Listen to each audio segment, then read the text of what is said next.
అలాంటి వారికి ప్రభు ఏమని చెప్తున్నాడో చూడండి. దేవునికి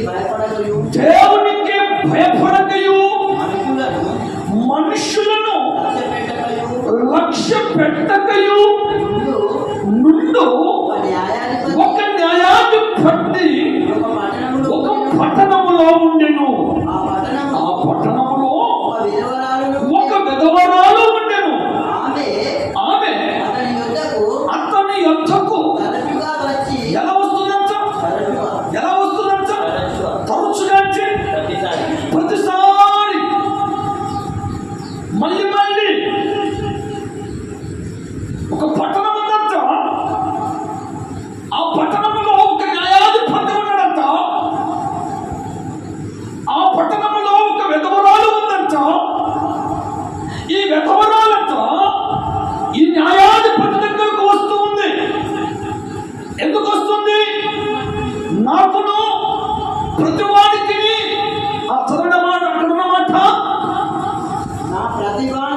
నా ప్రతివాడికి నాకును న్యాయము తీర్చమని అడుగుచు వచ్చను. కానీ అతడు కొంతకాలము ఒప్పకపోయెను.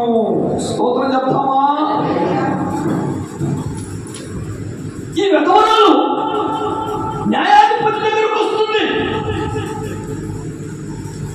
ఆ సమస్యను చెప్పాలని, నాకును ప్రతివాదికి న్యాయము తీర్చు. ఈ న్యాయాధిపతి అంతా ఆమెను దగ్గరకు రానివ్వటం లేదు. అయినా ఆమె మాత్రం వదలటం లేదు.